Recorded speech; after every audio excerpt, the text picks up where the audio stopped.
И же во святых отца нашего Иоанна, архиепископа Константинопольского Златоустова, слово огласительное во святый и светоносный день преславного и спасительного Христа Бога нашего воскресения. Христос воскресе!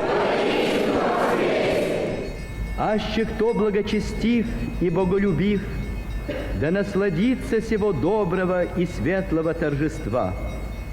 Аще кто раб благоразумный, да внидит, радуяся в радость Господа своего.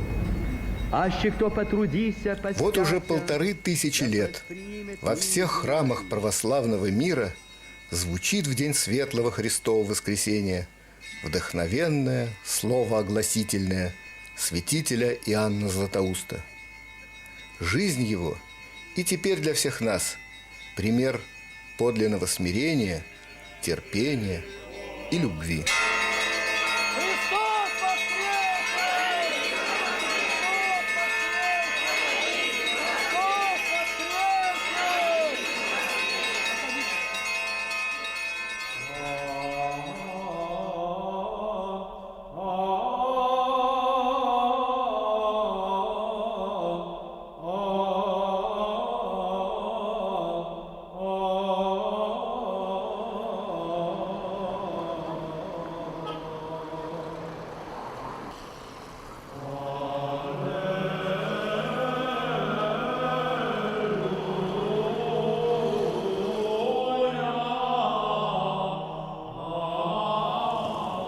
Древняя Антиохия – один из крупнейших городов того времени, когда здесь, на этой земле, зарождалось, росло и укреплялось христианство. Да и само слово «христиане» впервые появилось именно здесь, в Антиохии. Здесь когда-то звучали вдохновенные проповеди апостола Павла. Через Антиохию прошел миссионерский путь апостола Петра. А позднее именно здесь начинал свое земное бытие один из величайших мудрецов, которые когда-либо посетили эту землю. Тот, кого христианская церковь, наряду со святителями Василием Великим и Григорием Богословом, назвала своим вселенским учителем – святитель Иоанн Златоустый.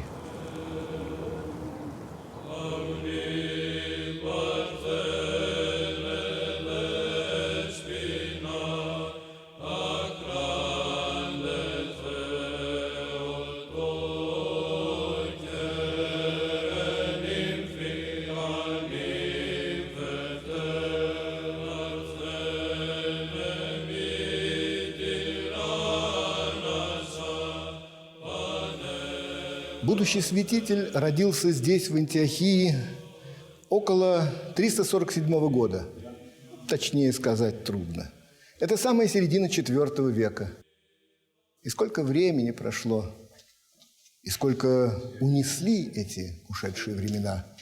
И поэтому с особым чувством мы всегда относимся к тому немногому, что уцелело, и что осуществляет не просто мысленную, но и как бы материальную связь нашу с теми ушедшими временами. Вот здесь, вот по этим камням, когда-то ступала нога апостола Петра. Он ведь был первым епископом Антиохии. И, может быть, вот этих камней касалась и рука апостола. И, может быть, вначале даже не приводили, а приносили сюда младенца Иоанна, который ведь родился в христианской семье. Отец Иоанна умер очень рано. Мать, совсем еще молодая женщина, решила отказаться от личной жизни и посвятить заботы двум сыновьям. Иоанн получил блестящее для своего времени образование. Прежде всего он посещал школу знаменитого ритора Ливания, от которого воспринял весь блеск эллинской культуры. Христианский философ Диодор Тарский учил Иоанна основам христианства. И вот так в этом человеке соединились органически две культуры – блеск формы и глубина содержания. Следуя желанию матери, которая хотела для сына только светской карьеры, Иоанн решил попробовать себя на стезе адвокатской деятельности. Но это сразу погрузило его в такую пучину преступления, греха, порока, что вызвало резкое отторжение от этого мира. Он обладал темпераментом бойца. Ему захотелось изменить мир. Но что может адвокат? Он всего лишь следит за соблюдением юридической справедливости. Сколькие гордецы пытались переделать мир на основании своего собственного несовершенства. И всегда получалось только хуже. Будущий святитель понял, для того, чтобы изменить этот мир, надо изменить себя. Надо начинать с себя. А для этого необходим подвиг аскезы. Здесь, в окрестностях Антиохии, в скальных пещерах спасались многие монахи-отшельники. Сюда же направился и молодой Иоанн.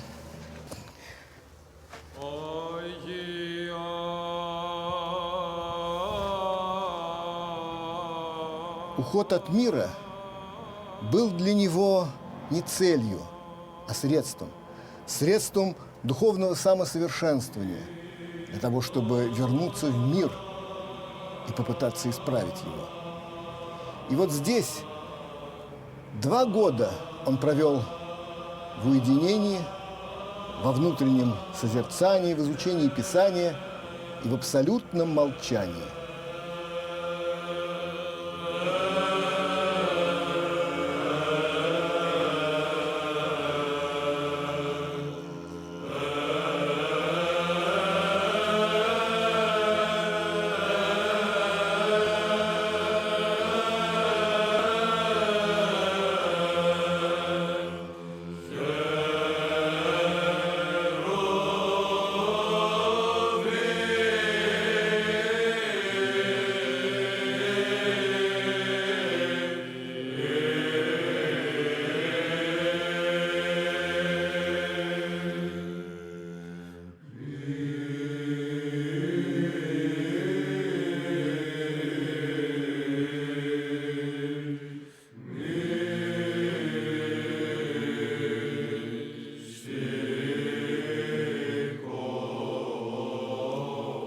Иоанн вернулся в мир, чтобы служить этому миру, но служить особо.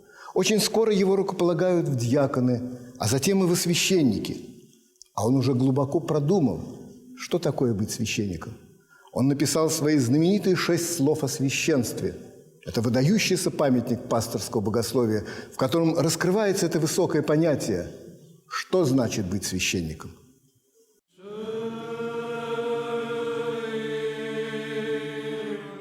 Священник должен быть не только чист, но и весьма благоразумен и опытен во многом.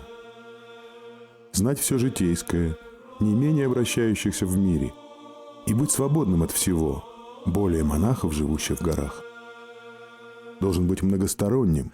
Говорю многосторонним, но не лукавым, не льстецом, не лицемером, но исполненным великой свободой и смелости, умеющим и уступать с пользой, когда требует этого положение дел, быть кротким и вместе строгим.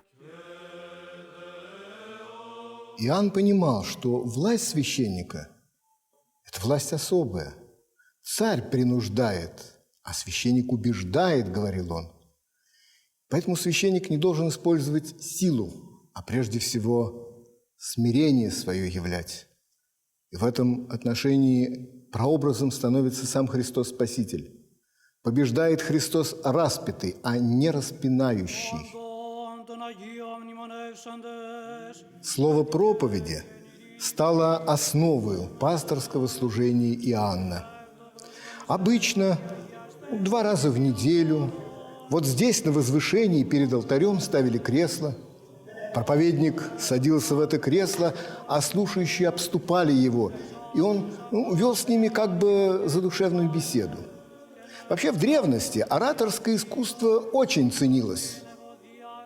А будущий Златоуст, как его стали называть, с самого начала пленил всех своим ораторским мастерством. И на его проповеди собирались даже язычники, узнавали, сегодня проповедует Иоанн, и собирались здесь толпами. и даже аплодисментами встречали его проповеди, что ему самому не очень нравилось.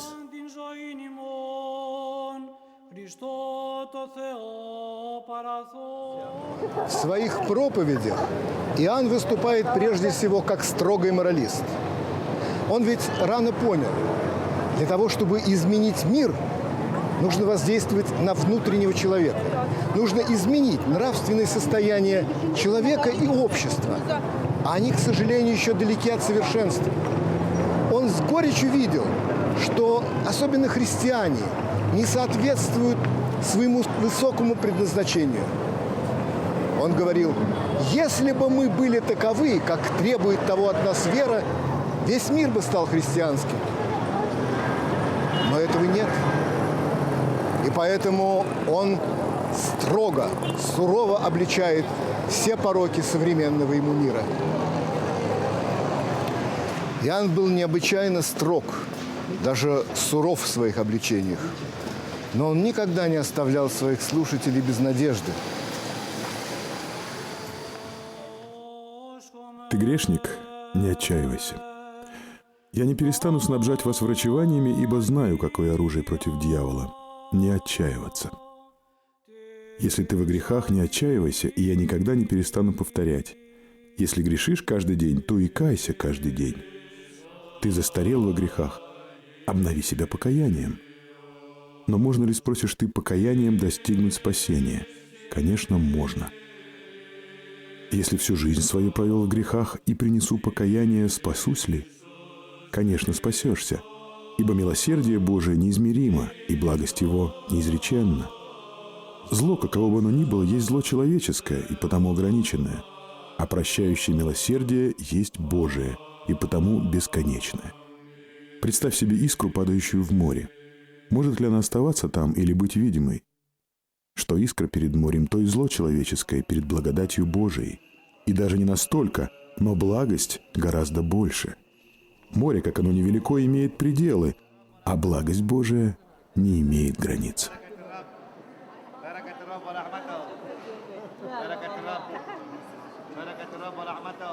Но нравственные обличения, наставления не были для Иоанна самоцелью. Как и вообще, нравственность – это не цель христианина, это средство на пути к спасению. Нравственность свидетельствует о вере. И нравственность поддерживается верою, поэтому необходимо веру укреплять. Иоанн в своих проповедях раскрывает перед слушателями истины веры и является в этом выдающимся богословом. Но истины веры основаны ведь на Слове Божием, а оно звучит в Писании. Иоанн становится великим экзегетом, то есть толкователем Писания. И вот уже сколько веков прошло, но никто из тех, кто обращается к осмыслению Слова Божия, уже не может обойтись без духовного опыта святителя Иоанна Златоустова. Иоанн поставил перед собой триединую задачу: нравственная проповедь, раскрытие основ веры и толкование Священного Писания. И эту задачу он выполнил с подлинной духовной глубиной.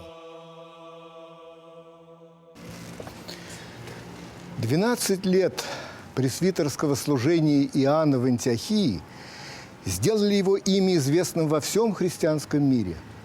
Его духовный авторитет, духовная власть были настолько велики, что когда в Константинополе освободилась первосвятительская кафедра, он был призван туда самим императором.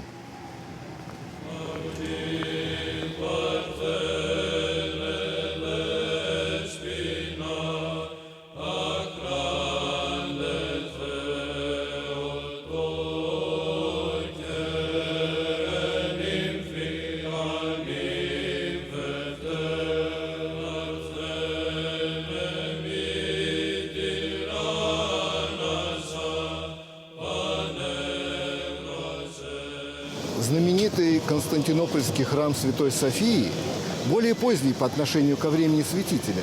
Его выстроили в середине VI века. Но здесь, на этом месте, стояла тоже церковь Святой Софии, в которой в феврале 398 года святитель Иоанн Златоустый был возведен на Константинопольскую кафедру, первую по чести в Восточной Церкви. Здесь он начинал свое новое служение и сразу столкнулся с новыми, необычными и неприятными для себя проблемами.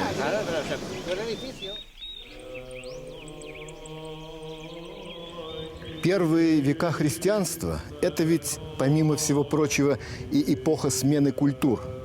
Уходит язычество, эллинизм, идет христианство. И не все, подобно апостолу Павлу, святителю Василию Великому или святителю Иоанну Златоустому, могли гармонично соединить в себе лучшее из того, что уходит, и глубину нового, зарождающегося.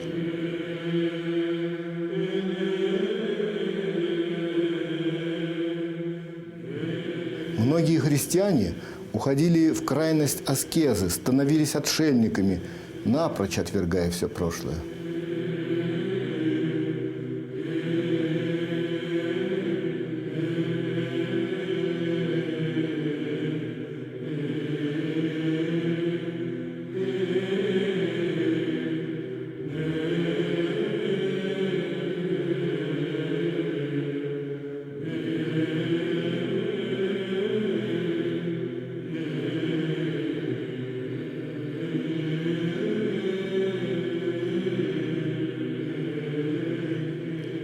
Многие отвергали уходящую культуру, но большинство принимало ее и принимало на низшем уровне, тем более, что и была-то она на излете.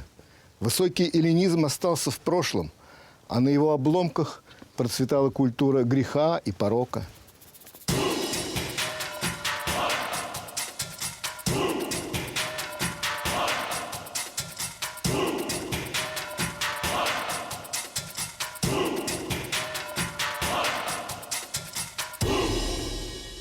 Особенно развращающим было воздействие массовых представлений.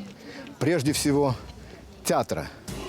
Вот здесь, в таких амфитеатрах, это один из них, при огромном стечении публики давались непристойные представления. И святитель обрушивает на театр того времени весь гнев своих обличительных проповедей. Но ведь в центре всегда императорская ложа. И он сталкивается в Константинополе с тем, чего он не знал в Антиохии, с развращенностью, жестокостью, лицемерием императорского двора. И он отстранился от этого. Он не участвовал в роскошных приемах и пирах. Он вел жизнь аскета. И самое главное, невзирая на лица, он критиковал все это. А тон в это время задавала императрица Евдоксия. Император Аркадий, слабый человек, во всем ей подчинялся. И императрица, конечно, не могла не увидеть в святителе своего главного и непримиримого врага.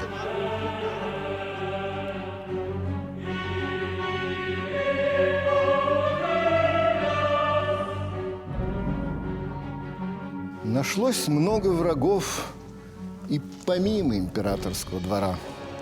Обладая первосвятительской властью, Иоанн налагал суровые прещения на многих священников, которые были недостойны своего высокого назначения. Это вызывало недовольство.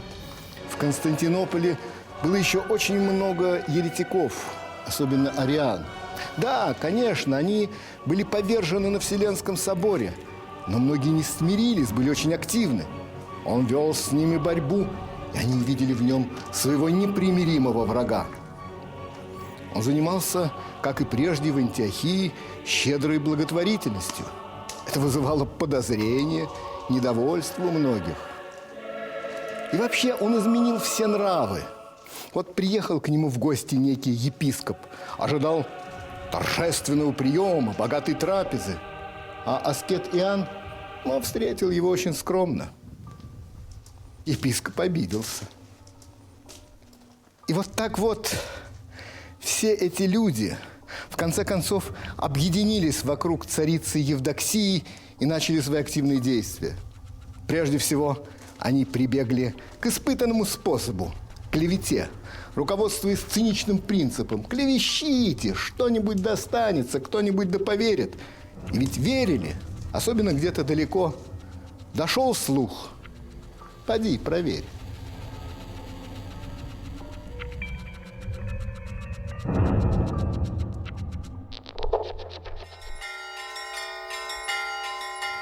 У святителя были не только враги, но друзья, единомышленники. Его любил народ. И архиепископ обладал несомненной духовной властью. И вот решено было лишить его этой власти, как бы выбить почву из-под ног и тем оттолкнуть всех. В предместье Константинополя, в Халкидоне, прямо напротив города, когда-то находилась роскошная императорская вилла Дубе. И вот именно в ней, по наущению царицы Евдоксии, был собран собор епископов, которые должны были осудить Иоанна. Собор этот не имел канонической правомочной силы. Но неправда всегда опирается на насилие, а за епископами-врагами стояла ведь императорская власть. В качестве обвинения они заочно предъявили ему всю ту клевету, которую сами же и придумали. Ну и, конечно, осудили его, лишили кафедры и приговорили к изгнанию.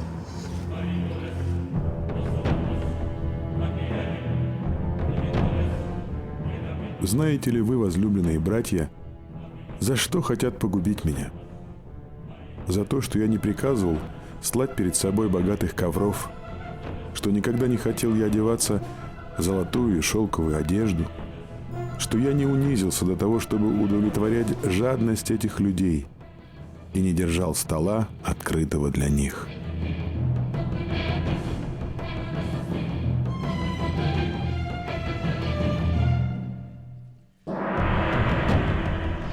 От времен святителя Иоанна Златоустова в Константинополе почти ничего не сохранилось.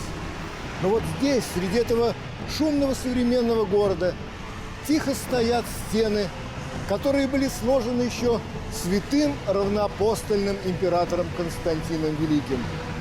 И вот эти камни, несомненно, помнят, как содрогнулись они во время землетрясения, случившегося летом 403 года, когда святитель в сопровождении конвоя покинул город.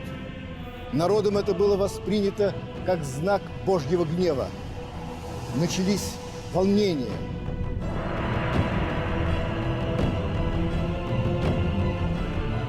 Народ желал возвращения архиепископа, а он-то как раз возвращаться не хотел.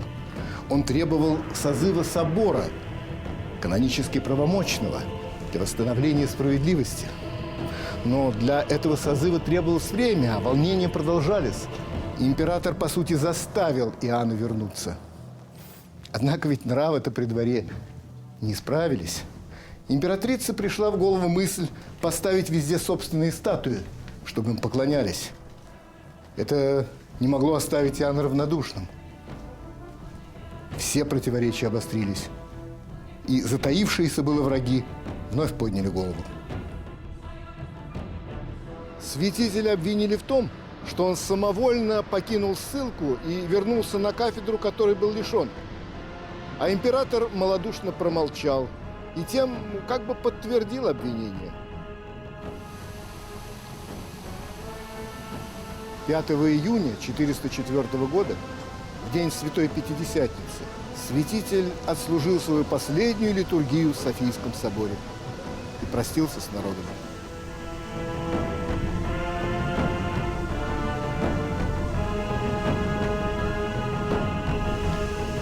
А вечером в городе поднялась страшная буря. Внутри храма вспыхнул яркий свет, и вскоре пламя охватило все здание. Пожар был так силен, что с трудом удалось отстоять императорский дворец, который находился неподалеку.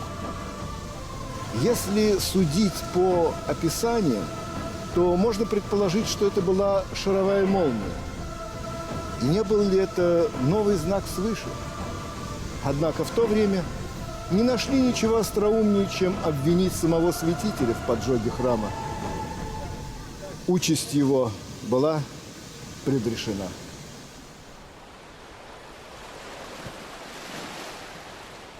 В июне 404 года начался долгий, трудный путь в изгнание. Он проходил в основном по каменистым горным тропам. Святителя везли на муле, а седла не давали. Это создавало дополнительные трудности. Стражникам был дан строгий наказ – обходить стороной большие города и останавливаться только в мелких селениях. Чего страшиться мне, спрашиваю вас? Смерти? Но я скажу с апостолом: жизнь моя Христос, а смерть мое стяжание. Изгнание. Но земля принадлежит Господу и со всем, что она содержит. Лишение имущества. Я ничего не принес в этот мир и ничего не унесу из него с собой. Все, что может заставить человека трепетать, я презираю. Смеюсь над богатством, смеюсь над почестями, которых другие так жаждут. Богатство для меня не более, чем нищета. Скажите мне, что стало с тиранами, которые некогда покушались подавить церковь? Скажите, где их застенки, костры, где зубы их хищных зверей и отточенные мечи их палачей? Они хотели действовать, но ничего не сделали.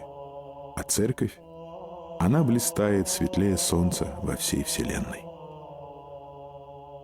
По пути были большие трудности с пропитанием. Иногда удавалось раздобыть только черствый, заплесневелый хлеб. Его размачивали в воде из местных колодцев, а она была солоноватой и не годилась для пищи. Святитель с юности был очень слаб здоровьем, а к старости в нем накопилось то, что сейчас бы назвали целый букет хронических заболеваний.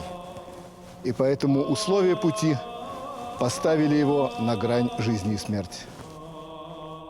Я был у самых дверей смерти, и в течение 2 месяцев во мне сохранялась жизнь настолько, чтобы чувствовать страдания. Кукуз, который был назначен святителю как место изгнания, и в наши дни городок небольшой, не на всякой карте обозначенный. А в те времена это было просто крохотное селенице, затерявшееся далеко в горах. Правда, встретили его здесь хорошо. Один богатый житель, некто Диоскор, предоставил большое помещение в своем собственном доме. Но вот климат-то он не мог изменить, а климат был для святителя убийственный. Нестерпимый летний зной очень быстро сменялся жестокими зимними холодами. Приходилось разжигать огромный огонь, но очаг в комнате так дымил, что у святителя начинались головные боли с рвотой. И жизнь превращалась в тяжкую муку.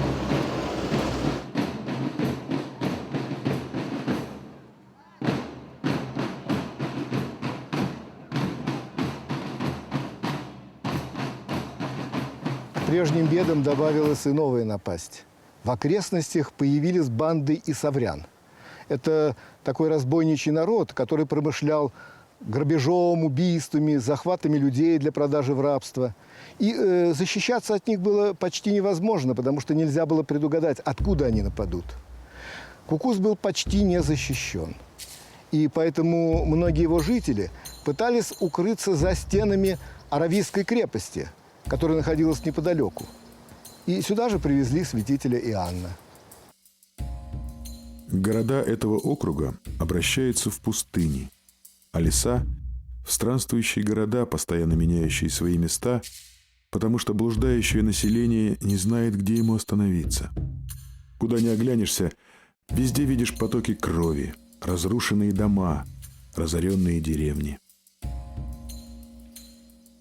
Жизнь крепости была для святителя еще более тягостной.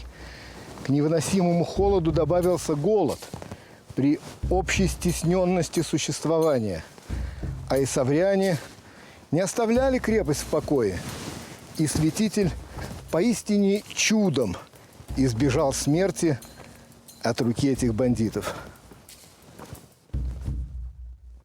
Территория крепости невелика, и святитель находился в этих стенах, по сути, как в тюрьме.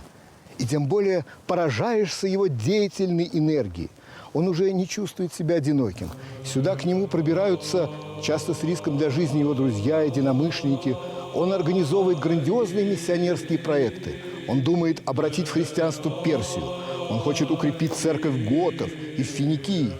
И, наконец, он находится в деятельной переписке со многими своими друзьями и духовными чадами. Письма Златоуста из изгнания – это один из самых потрясающих памятников христианской нравственности. Большая часть их обращена к его духовной дочери, диаконисе Олимпиаде. В этих письмах святитель показывает себя вождем, непримиримым к врагам церкви и греху, и в то же время нежным и заботливым попечителем своих духовных чад. И если обобщить все то, чему он поучает их, можно сказать, что все сводится к единой мысли. Человек должен понимать, что все движется промыслом Божьим, а промысел Божий действует всегда во благо человека. Все остальное временно и суетно. И поэтому, что бы ни произошло, надо славить Бога, и тогда ничто не страшно. Слава Богу за все!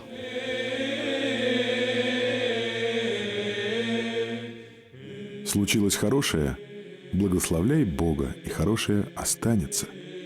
Случилось плохое – благословляй Бога, и плохое прекратится. Слава Богу за все. Когда стало поспокойнее, святитель вернулся в Кукус и продолжал свою энергичную деятельность. К тому времени царица Евдоксия уже умерла, но в Константинополе оставалось еще много его врагов, и они с ревностью и опаской следили за тем, что происходит здесь. Да, вот эти люди, облеченные полнотой власти и торжествовавшие свою победу, они боялись. Они боялись этого беззащитного и больного старца, потому что чувствовали его духовную мощь. И решение было принято жестокое и циничное. Если существование человека создает проблемы, от него надо избавиться. В середине 407 года святителю было назначено новое место ссылки. Далекий Пифиунд, это нынешняя Пицунда, на самых задворках Византийской империи. И начались последние 3 месяца жизни великого святителя. Его конвоирам было дано указание: если он не выдержит пути и умрет где-то на дороге, это им не будет вменено в вину, а наоборот, последует награда, повышение по службе. Но они и старались. Никакая непогода не останавливала их. Но особенно тяжко было выносить палящий зной, потому что его вели с непокрытой головой.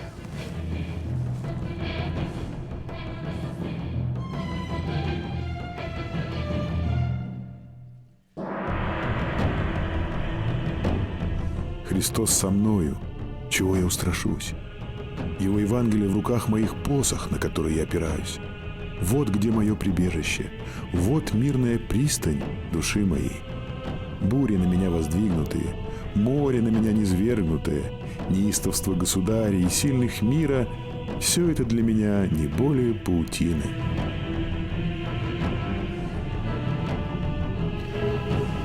На таких дорогах, да еще в таких условиях, не всякий молодой человек выдержит, а ведь тут вели изможденного больного старца.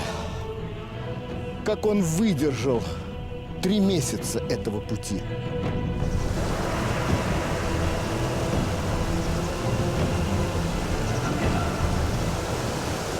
Несомненно, он черпал силы в глубинах духа.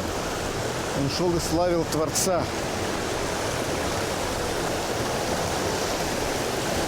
Но все же силы физические были на исходе.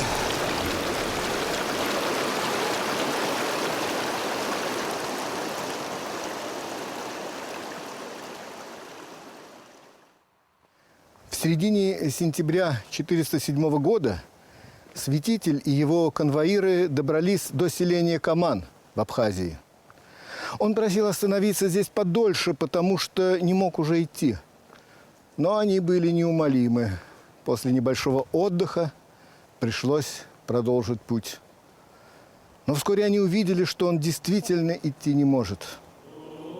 Пришлось вернуться. Он просил привести его к церкви, где похоронен святой Василиск, христианский мученик начала IV века.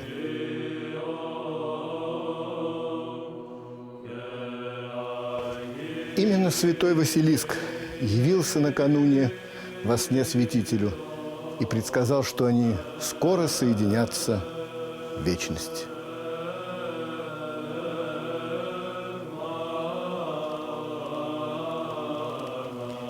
Святитель вошел в храм, когда здесь шла божественная литургия. Он с трудом облачился, причастился святых тайн, а затем в изнеможении лег на плиты пола и со словами «Слава Богу за все! Аминь!» отошел в вечность.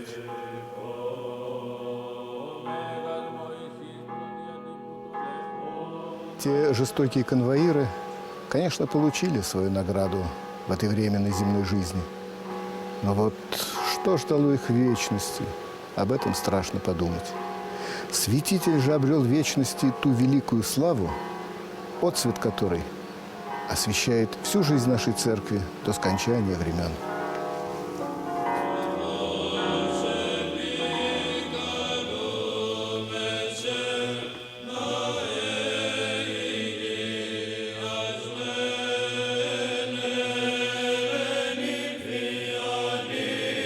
Но святитель вышел победителем и в земном времени, уже после кончины своей. Его тело 30 лет пребывало вот в этой каменной гробнице, рядом с захоронением святого мученика Василиска. Но народ Константинополя потребовал, чтобы мощи святителя были перенесены в град святого Константина, что и было торжественно исполнено. А гробница осталась здесь как память о великом вселенском учителе церкви.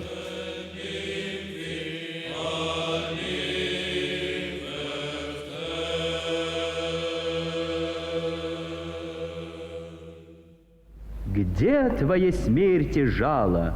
Где твоя, Аде, победа? Воскресе Христос, и ты не свергался еси.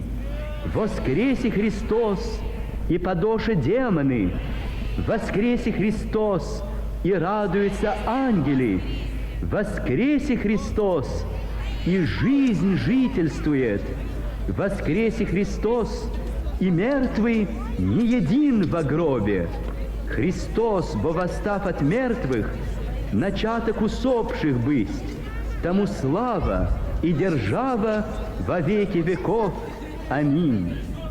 Христос!